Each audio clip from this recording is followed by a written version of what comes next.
خلاص بنودع العظمة اللي كانت بتحصل في الكونتيننتال كلاسيك، وهنشوف نص نهائي من نار في وورلس اند. ويا ترى مين هيخرج من هناك وهو بطل القارات؟ فعشان كده تعالوا مع بعض نشوف ايه اللي حصل في دبليو كوليجن. العرض بدأ بماتش من بطولة الكونتيننتال كلاسيك في المجموعة الذهبية بين كايل فليتشر وجاك بيري. الماتش كان جامد جدا وشفنا فيه مصارعة عالية جدا.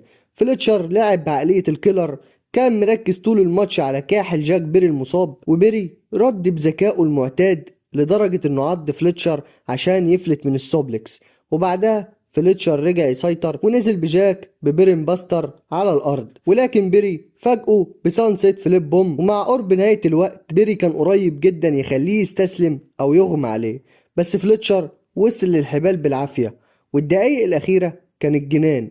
جاك بيري بيعمل لفليتشر ستالينج بايل درايفر، والصدمة إن كايل فليتشر عمل كيك أوت. وبعد تبادل ضربات بشكل مرعب فليتشر حسم الماتش ببرين بوستر، خلصت الماتش. فليتشر خد الثلاث نقط وبقى عنده 9 وتأهل رسميا لنص النهائي. أما جاك بيري خرج رسميا من البطولة ب6 نقط.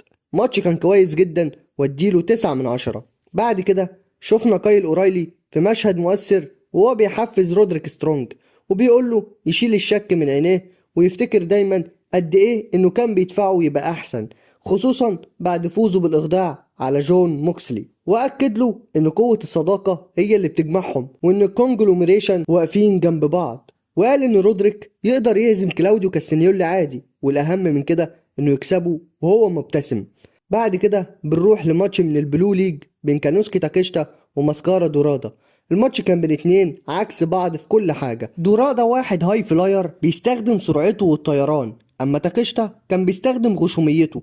دورادا ضغط في لحظات مهمة بس عمره ما وصل لنير فول حقيقي يخوف، اما تاكيشتا استحمل وفضل مستني اللحظة الصح. والنهاية كانت سينمائية، الاتنين على الحبال وتاكيشتا ضرب لايرت رهيب خلاهم يقعوا شبه الاسبانيش فلاي، ولكن على طول بيخلصها بالراجنج فاير سلام وبيفوز بالمباراة. وكده تاكيشتا خد 3 نقط ووصل ل 13 نقطة، ودورادا خرج من البطولة ب6 نقط. ماتش كان كويس جدا وبيقرب تاكيشتا من تحقيق اللقب ويستاهل انه ياخد 8/10. بعد كده بنروح لماتش من البلو ليج برضو بين رودريك سترونج وكلاوديو كاستانيولي. المباراة اللي ما قعدتش 4 دقايق على بعضها. كلاوديو سيطر في الأول وكالعادة استخدم الأبر كاتس، أما رودري كان بيقاوم وفجأة قلب الماتش بسلسلة ركب طايرة، وفي الآخر بيخلصها وبيفوز بالمباراة. وأخيرا ده بيكون أول فوز لرودريك سترونج وبياخد أول وآخر 3 نقط ليه في البطولة. أما كلاوديو فضل عند ال7 نقط وبالتالي بيخرج من البطولة هو كمان. ولكن بعد الماتش الدنيا ولعت. وايلر يوتا ودانيال جارسيا هجموا على رودريك سترونج، ومارينا شافير كانت واقفة بتتفرج ببرود، لكن مارك بريسكو دخل عشان ينقذه.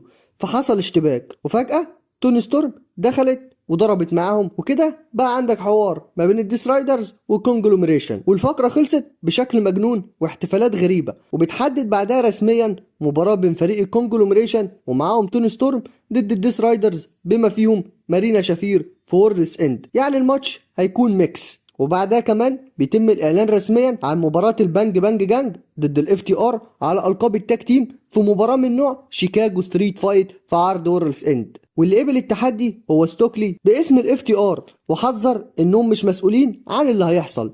الماتش بقى رسمي والقاب التاج تيم بقت على المحك. بعد كده بنروح لماتش في المجموعة الذهبية بين باك وكيفن نايت. ماتش خد الوقت الكامل وكان جمدان حرفيا. نايت بدأ بسرعة وطيران، لكن باك رماه بأوفر هيد سوبلكس خرافي بره الحلبة.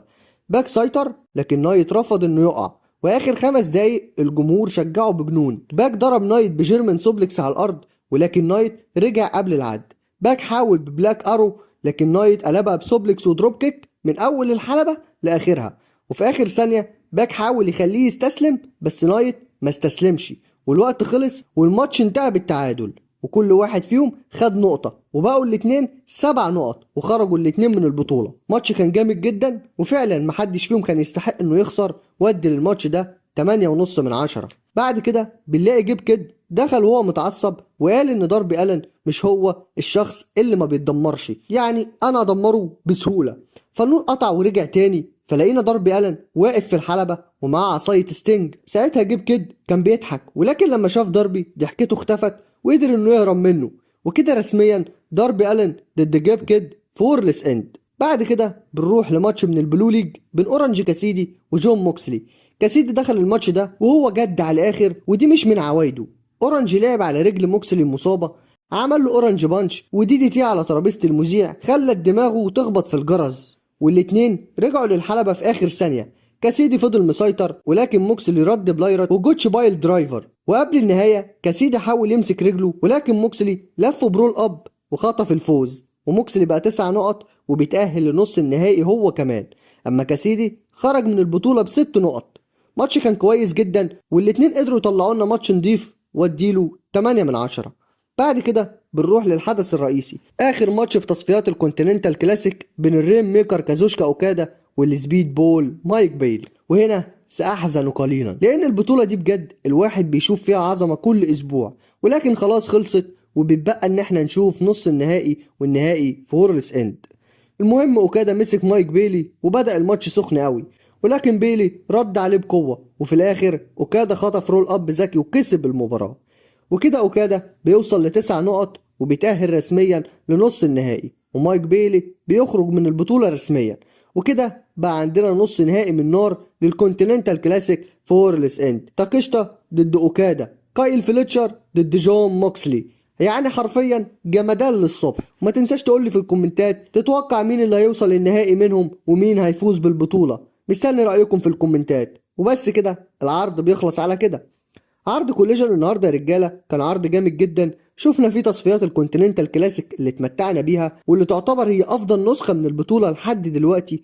واحنا كده موعودين على عرض هيكون مولع على الاخر، وهو اخر عرض شهري في السنه بالنسبه للإليت.